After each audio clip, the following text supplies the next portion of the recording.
السلام علیکم ورحمۃ اللہ وبرکاتہ ان الحمد للہ والصلاة والسلام علی سید الانبیاء وعلی آلہ وصحبہ اجمعین اما بعد فاعوذ باللہ من الشیطان الرجیم بسم اللہ الرحمن الرحیم الحمدللہ۔ آج ہم سورۃ آل عمران کے ترجمے کا باقاعدہ آغاز کرتے ہیں۔ اللہ تبارک و تعالیٰ کے فضل و کرم سے، اس کی توفیق سے اور اللہ سے دعا کے ساتھ کہ اللہ ہمیں قرآن پہ عامل بنائے اور اس جرنی کو ہمارے لیے ایزی کر دے۔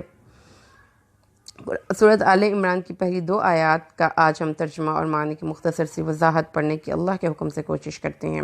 اعوذ باللہ من الشیطان الرجیم بسم اللہ الرحمن الرحیم۔ اللہ لا الہ الا ہو الحی القیوم۔ الف لام میم، یہ حروف مقطعات ہیں جن کا معنی اللہ کے اور اس کے علاوہ کوئی نہیں جانتا۔ یہ اللہ اور اس کے نبی کا راز ہے۔ اللہ تعالیٰ نے ان ورڈز کو ڈیکوڈ کر کے اللہ کے نبی نے اپنی امت کو نہیں بتایا، اور یہ اس کا اور اس کے رب کا راز ہے جو کہ اس نے ہم تک نہیں پہنچایا، لہٰذا ہم بھی اس کی زیادہ تحقیق نہیں کریں گے۔ اس کے مختلف معنی مختلف مفسرین نے بیان کیے ہیں، لیکن ہم اسے اگلی آیہ مبارکہ کو پڑھنے سے آغاز کر رہے ہیں۔ الف لام میم کا ترجمہ ہم ایز اٹ از کریں گے۔ الف لام میم، اللہ لا الہ الا ہو۔ آیت کے اس ٹکڑے کو انشاءاللہ آج ہم پڑھیں گے۔ اللہ کوئی معبود نہیں سوائے اسی ایک کے۔ اللہ تبارک و تعالیٰ نے سورۃ آل عمران کا آغاز اپنی ذات کے تعارف سے کیا ہے، اور اللہ تعالیٰ نے یہ بات ہمیں بڑے پاورفل اور فورسفل انداز میں ایک نفی کے ساتھ کی ہے کہ پوری زمین و آسمان میں، صرف اس زمین میں نہیں، کائنات میں کوئی شخص نہ اس دعوے میں سچا ہو سکتا ہے اور نہ ہی کوئی یہ دعویٰ کرنے کا حق رکھتا ہے کہ وہ معبود ہے۔ کیوں؟ معبود کا عربی ڈکشنری میں مطلب ہے گھبرا کر جس کی پناہ ڈھونڈنا، متحیر ہو جانا، کسی کو پناہ میں دینا، کسی کو امان میں لینا، امن اور سکون سے کسی مکان میں سکونت اختیار کر لینا۔ ایسی ہستی جس سے خطرات میں پناہ حاصل کی جائے، جس سے مشکلات دور کرنے کی استدعا کی جائے، جس کی عظمت اور بلندی کے تصور سے انسان متحیر ہو جائے۔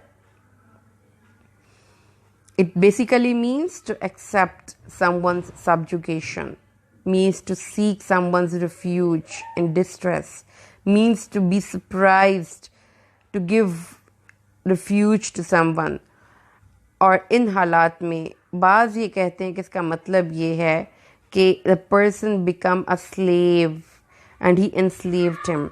اس سے مطلب یہ ہو گیا کہ اب اس کا میننگ سمجھ لیجئے۔ الہ کا مطلب ہے پناہ ڈھونڈنا، حیران ہونا، امان میں لینا، کسی وہ ہستی جس سے خطرات میں پناہ حاصل کی جائے اور جس کا عظمت اور بلندی کے تصور سے انسان متحیر ہو جائے۔ اور الہ کا مطلب ہے محکومیت اختیار۔ میں معبود اللہ معبود برحق اور میں اس کا عابد، تو اللہ تعالیٰ الہ برحق اور میں اس کے سامنے سر تسلیم خم کرنے والا اس کا ادنا سا غلام۔ اللہ وہ جو کہ ہر ایک کو پناہ دیتا ہے، اور میں اس سے پناہ حاصل کرنے کے لیے اسی کے قرآن سے مدد حاصل کرنے والا ایک ادنا سا غلام۔ تو اس کا مطلب یہ ہے کہ وہ ذات باری تعالیٰ قدیم ہے، اور وہ ذات باری تعالیٰ ایسی ہے جس کی عظمت اور بلندی انسان کے سوچوں کے احاطے میں نہیں آ سکتی۔ اور یہ ایک ایسا کلمہ ہے جس کو کہ پڑھنے کی احادیث میں بھی بڑی فضیلت وارد ہوئی ہے۔ حضرت مسلم کی روایت ہے کہ جو شخص اس حالت میں مرے کہ اس کو لا الہ الا اللہ پر یقین ہو اور اسی پر اس کی زندگی گزری ہو تو وہ جنت میں جائے گا۔ حضرت ابو ہریرہ رضی اللہ تعالیٰ عنہ، بخاری کی حدیث ہے، ابو ہریرہ سے روایت ہے، قیامت کے دن اللہ کے نبی کی سفارش اس شخص کو ملے گی جس نے سچے دل سے لا الہ الا اللہ کہا ہوگا۔ لا الہ الا اللہ کثرت سے پڑھنا اللہ کے قرب کا ذریعہ ہے۔ حضرت ابو ہریرہ سے روایت ہے، ترمذی کی روایت ہے کہ جب لا الہ الا اللہ پڑھا جاتا ہے تو یہ آسمانوں کے دروازے کھل جاتے ہیں اور لا الہ الا اللہ پڑھنے والا عرش معلیٰ تک جا پہنچتا ہے۔ ہاں، اس کا یہ کلمہ اللہ کے عرش تک جا پہنچتا ہے اگر وہ یہ شخص کبیرہ گناہوں سے بچتا رہے۔ صحیح ابن حبان میں روایت ہے کہ ایک دفعہ حضرت موسیٰ نے اللہ سے عرض کی، یا اللہ، مجھے کوئی ایسا کلمہ سکھا جس سے کہ میں تیری مدد میں جس سے تیرے قرب حاصل کروں اور تیری حمد و ثنا کروں اور تجھ سے دعائیں مانگوں۔ تو اللہ تعالیٰ نے حضرت موسیٰ کو فرمایا پڑھو لا الہ الا اللہ۔ حضرت موسیٰ نے کہا کہ میں تو کوئی خاص کلمہ چاہتا ہوں، میں کوئی اسپیشل چاہتا ہوں۔ تو اللہ تعالیٰ نے فرمایا اے موسیٰ کیا تو لا الہ الا اللہ کو کوئی عام سا کلمہ سمجھتا ہے؟ اگر ایک پلڑے میں ایک طرف میزان کے ایک پلڑے میں ایک طرف پوری زمین و آسمان کو رکھ دیا جائے اور دوسری طرف اس اکیلے چھوٹے سے کلمے لا الہ الا اللہ کو رکھ دیا جائے تو یہ کلمہ اپنی وزن کے اعتبار سے بھاری ہو جائے گا۔ یہ کلمہ بہت وسیع کلمہ ہے، یہ کلمہ وسیلہ ہے۔ حضرت یونس جب مچھلی کے پیٹ میں گئے تو انہوں نے اللہ سے دعا مانگی لا الہ الا انت سبحانک انی کنت من الظالمین۔ اللہ تعالیٰ نے اس کلمے اور اس کلمے کے وسیلے سے انہوں نے اللہ سے دعا مانگی تو اللہ نے ان کی دعا قبول فرمائی۔ ایک حدیث میں آتا ہے کہ ایک شخص جس کو کہ اللہ قیامت والے دن اللہ کے حضور پیش کیا جائے گا اور اس کے 99 دفتر زمین سے آسمان تک گناہوں سے بھرے ہوں گے، ایک دفتر زمین سے آسمان تک بڑا اور بلند ہوگا، اور اس کو جب اس دفتروں کو دکھایا جائے گا تو وہ ماننے کا کہ ہاں اسی نے یہ سب گناہ کیے۔ پھر اللہ فرمائے گا فرشتوں سے دیکھو اس کے نامہ اعمال میں کوئی نیکی ہے؟ تو دیکھا جائے گا تو ایک چھوٹے سے بطاقہ، ایک چھوٹے سے پرچی پر ایک لفظ لکھا ہوا، ایک کلمہ لکھا ہوا آئے گا اور اس میں لکھا ہوا ہوگا لا الہ الا اللہ۔ تو اللہ تبارک و تعالیٰ اس کلمے کی برکت سے اس شخص کو جنت میں داخل فرما دے گا۔ ابن حبان کی حدیث ہے، رسول اللہ صلی اللہ علیہ وسلم نے فرمایا افضل الذکر لا الہ الا اللہ، سب سے بہترین ذکر ہے چلتے پھرتے اللہ کو یاد کریں لا الہ الا اللہ۔ اور رسول اللہ نے فرمایا لقنوا موتاکم لا الہ الا اللہ، اپنے مردوں کو لا الہ کی تلقین کیا کرو۔ فرمایا جس کا آخری کلمہ لا الہ الا اللہ ہوگا وہ جنت میں داخل ہوگا۔ اس کی حکمت در سمجھیے، کیونکہ جب آپ لینگویج کی اسپیکنگ کی بات کرتے ہیں، اس کی پروننسیشن کی بات کرتے ہیں تو اس میں 2 ٹائپس آف ورڈز ہوتے ہیں، ایک واولز ہوتے ہیں اور کانسننٹس ہوتے ہیں۔ جو واولز ہوتے ہیں اس میں آپ بغیر کسی بھی اپنی جب آپ اپنے حلق سے کوئی کیونکہ جب ہم بولتے ہیں تو ہمارے حلق سے ایک پاور کی طرح سے اندر سے آپ سمجھ لیجئے کہ ہوا نکلتی ہے، اس ہوا کو آپ اپنے ماؤتھ میں ڈیفرنٹ جگہوں پہ کیپچر کر کے ڈیفرنٹ ورڈز نکالتے ہیں۔ اسی لیے جب کوئی بھی لینگویج سکھائی جاتی ہے تو اس میں آپ کو ٹنگ کی موومنٹ سکھائی جاتی ہے، لیکن جو لا الہ الا اللہ سرپرائزنگلی ایک ایسا ورڈ ہے کہ اس کو بولتے وقت آپ کو اپنے ہونٹ کو گول کرنے کی یا اپنے ہونٹوں کی موومنٹ کی ضرورت نہیں ہے، آپ کی ٹنگ کی تھوڑی سی موومنٹ سے آپ یہ کلمہ ادا کر سکتے ہیں، یعنی کہ اگر آپ کا منہ بند ہے تو بھی، اگر آپ کا منہ کھلا ہوا ہے تو بھی، ان بوتھ کیسز آپ بغیر کسی تکلیف کے یہ کلمہ ادا کر سکتے ہیں، کیونکہ اس کے سارے ہی جو لیٹرز ہیں اس میں وہ سارے کے سارے واولز ہیں، لا الہ الا اللہ۔ تو اس میں جو ہوا ہے وہ کہیں رکتی نہیں، کوئی ایسپریٹڈ ساؤنڈز نہیں ہے۔ تو اسی لیے اللہ تعالیٰ نے، کیونکہ جب ایک انسان مرنے کے بالکل قریب ہوتا ہے اور نقاہت سے اسے بولا بھی نہیں جا رہا، ایون کہ اسے ہونٹ بھی نہیں ہلائے جا رہے، اسے اپنی زبان بھی، تو وہ خالی ٹنگ کی موومنٹ سے ایک سرگوشی میں اپنے دل کے اندر بھی کلمہ پڑھ سکتا ہے۔ یہ اس کی حکمت ہے، اس کلمے کی۔ اللہ کے نبی نے، ترمذی کی حدیث ہے کہ اللہ تعالیٰ کے نبی نے فرمایا کہ مجھے معراج کی رات حضرت ابراہیم ملے، انہوں نے فرمایا کہ اپنی امت کو میرا سلام کہنا اور انہیں کہنا کہ جنت کی زمین بڑی زرخیز ہے اور اس کے درخت بڑے پھل اس کا پانی بڑا ثمر آور ہے، لیکن جنت ایک خالی چٹیل میدان ہے، اس میں پودے اپنے خود لگانے ہیں آپ نے۔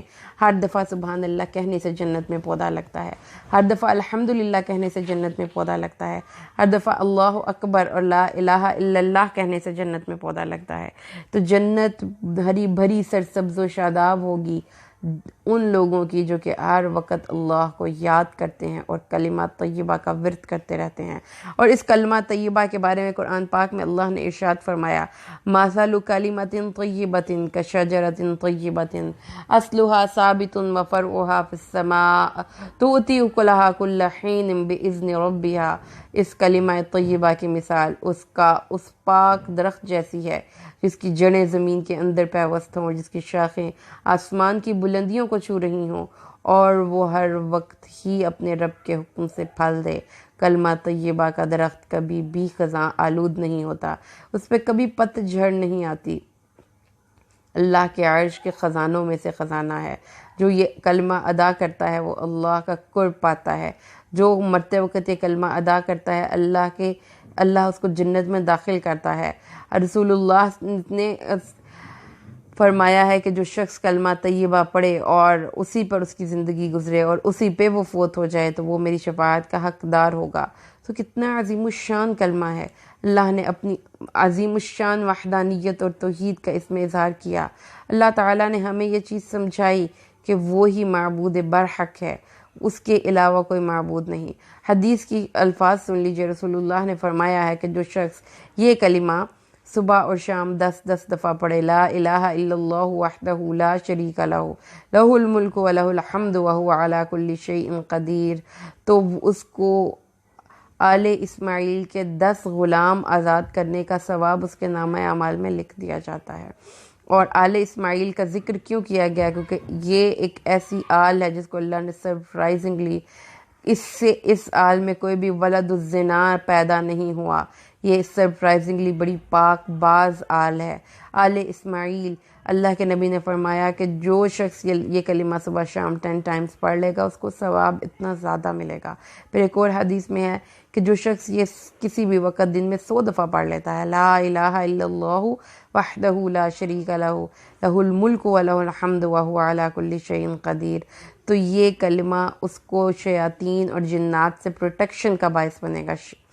تو اس کے علاوہ ایک اور حدیث میں آتا ہے کہ جو شخص اپنا وضو کرے اور اس کے بعد یہ کلمات ادا کرے، اشہد اللہ الہ الا اللہ و اشہد ان محمدا عبدہ و رسولہ، اللہم جعلنی من التوابین و جعلنی من المتطہرین، اور پھر پڑھے لا الہ الا اللہ وحدہ لا شریک لہ لہ الملک و لہ الحمد وہو علی کل شیء قدیر، تو اللہ اس کے لیے جنت کے 8 دروازے کھول دیتا ہے۔ تو ہمیں اپنی اعتراف کے ساتھ، اس اعتراف کے ساتھ کہ ہم نے بہت زندگی غفلت میں گزار دی اور ہمیں پتہ ہی نہ چلا کہ ہم نے اپنی لائف کو کن ٹرمز میں پلان کرنا ہے، تو آئیے آج سے تجدید کریں خود اپنے آپ کے ساتھ کہ یہ جو فیورز دے رہے ہیں وہ ہم کسی دوسرے کو نہیں دے رہے۔ ہم جب کلمہ پڑھیں گے تو فیور ہم اپنے ساتھ کریں گے، جب ہم اللہ کو یاد کریں گے تو اللہ کا قرب پائیں گے، تو فیور یہ ہماری سیلف کیئر ہے۔ جس طرح آپ کوئی گندی چیز نہیں کھاتے کہ آپ کی صحت برباد نہ ہو جائے، جس طرح آپ کوئی ایسی کووڈ-19 میں آپ بغیر ماسک سے باہر نہیں جاتے تھے کہ آپ کو بیماری نہ لگ جائے، بالکل ایسے ہی اپنے آپ کی سیلف کیئر کا یہ ایک طریقہ ہے کہ ہم صبح اور شام اللہ کو یاد کریں، کیونکہ جو ہماری روحانی کیفیت ہوگی ان کلمات کو ادا کرنے کے بعد وہ بہت مختلف ہوگی ان لوگوں سے جو کہ صرف اور صرف دنیا کے پیچھے بھاگتے ہیں۔ تو اللہ سے دعا کریں کہ اللہ ہمیں قرآن کے ان عظیم الشان لفظوں کو ڈی کوڈ کر کے ان کے میننگز تک رسائی دے اور پھر ہمیں ان پہ عامل بنائے۔ اللہ سے دعا ہے کہ اللہ ہمیں اپنے نبی کی سچی تعبیر